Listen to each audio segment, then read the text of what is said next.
JavaScript इन 1 minute day 27 आपने सीख लिया कि HTML एलिमेंट्स किस तरह से सेलेक्ट करते हैं और डायनेमिकली हम जावास्क्रिप्ट के अंदर HTML एलिमेंट किस तरह से बना सकते हैं और इसके साथ हमने इवेंट लिस्नर अटैच करना भी सीख लिया। अब हम इन चीज़ों को मिला के एक रियल वर्ल्ड प्रोजेक्ट बनाएंगे, एक स्मॉल प्रोजेक्ट, ताकि आपको अंदाज़ा हो सके कि रियल वर्ल्ड में किस तरह से ये कंपोनेंट्स मिलकर एक प्रोजेक्ट या एक एप्लीकेशन बनाते हैं। सो जो प्रोजेक्ट हम यहाँ पर बनाने वाले इसका बेसिक सा मैं आइडिया दे दूँ, वो एक ऐसा ऐप है जिसके थ्रू हम कंटेंट पब्लिश कर सकते हैं या आर्टिकल वगैरह पब्लिश कर सकते हैं। सो इसके लिए हमारे पास कुछ चीज़ें चाहिए होगी HTML के अंदर। सबसे पहले एक बटन जो कि हमारे पास ऑलरेडी मौजूद है, इसके बटन के थ्रू हम क्लिक करेंगे और अपना जो पोस्ट है या आर्टिकल है वो पब्लिश करेंगे। इसके बाद हमारा जो आर्टिकल का टाइटल है वो, और फिर जो आर्टिकल के कंटेंट या डिस्क्रिप्शन है वो, उनके लिए जो है ना हमारे पास इनपुट्स होने चाहिए। ठीक है, तो ये चीज़ें हम यहाँ पर क्रिएट करते हैं। सबसे पहले इस बटन का नाम चेंज करते हैं, इसको हम देंगे नाम पोस्ट। ठीक है, और फिर इसके बाद हम आएंगे और यहाँ पर अपने जो इनपुट्स है वो लेंगे। ठीक है, सो सबसे पहले हमारा जो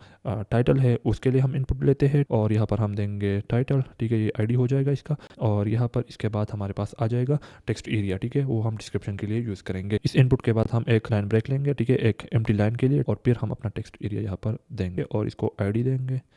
आईडी इसका हो जाएगा कंटेंट, और आखिर में जो पोस्ट हम पब्लिश करेंगे वो जाएंगे एक डिव कंटेनर के अंदर। ठीक है, सो ये हम बनाते हैं और इसको हम आईडी देते हैं कंटेनर। अब आते हैं जावास्क्रिप्ट के अंदर और अपना लॉजिक जो है वो अप्लाई करते हैं। सबसे पहले हम बटन सेलेक्ट करेंगे, बटन। ठीक है, फिर यहाँ पर हम देंगे आईडी हैश बटन। ठीक है, ये हमारा आईडी है बटन का, और फिर इसके बाद हम जो टाइटल इनपुट है उसको सेलेक्ट करते हैं, कौन टाइटल हैश टाइटल। फिर इसके बाद हमारा जो टेक्स्ट एरिया है, ठीक है, कंटेंट है, वो हम यहाँ पर सेलेक्ट करते हैं, कंटेंट हैश कंटेंट। और फिर हमारा जो कंटेनर है जिसके अंदर हम अपने पोस्ट पब्लिश करेंगे वो हम यहाँ पर सेलेक्ट करते हैं। ठीक है, कंटेनर हैश कंटेंट। तो अब जब कोई यूज़र इस बटन को क्लिक करेगा ना, तो हम देखेंगे कि हमारा जो टाइटल है और कंटेंट है उसमें कुछ डेटा है या नहीं। अगर इनमें डेटा है तो हम एक पोस्ट बनाएंगे और फिर उस पोस्ट को पब्लिश करेंगे इस कंटेनर के अंदर। तो यहाँ पर आते हैं, बटन के साथ एक इवेंट अटैच करते हैं, एड इवेंट लिस्नर, क्लिक। ठीक है, और फिर हम यहाँ पर एक एनोनिमस एरो फंक्शन लेंगे। ठीक है, और इसके अंदर हम अपना लॉजिक लिखेंगे। सबसे पहले हमारा जो टाइटल है उसका वैल्यू जो है ना वो यहाँ पर हम लेंगे। ठीक है, टाइटल, तो टाइटल की वैल्यू हम सेलेक्ट कर सकते हैं बाय प्रॉपर्टी, और वो प्रॉपर्टी है वैल्यू। ठीक है, वैल्यू।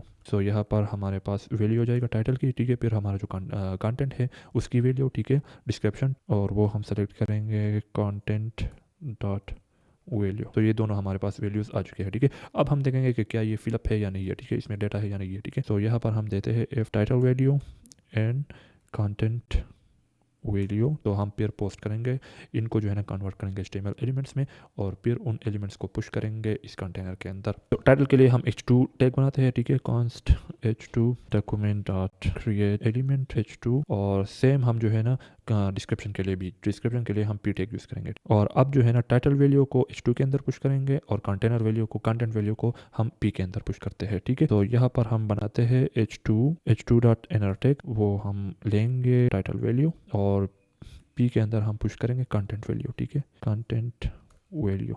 सो अब हमारे पास ये h2 और p जो है ना फिल्ड हो चुके हैं, और अब इनको हम पुश करेंगे इस कंटेनर के अंदर। तो इसके लिए हम यूज़ करेंगे append child, content dot append child h2 सबसे पहले हम देंगे और फिर इसके साथ p।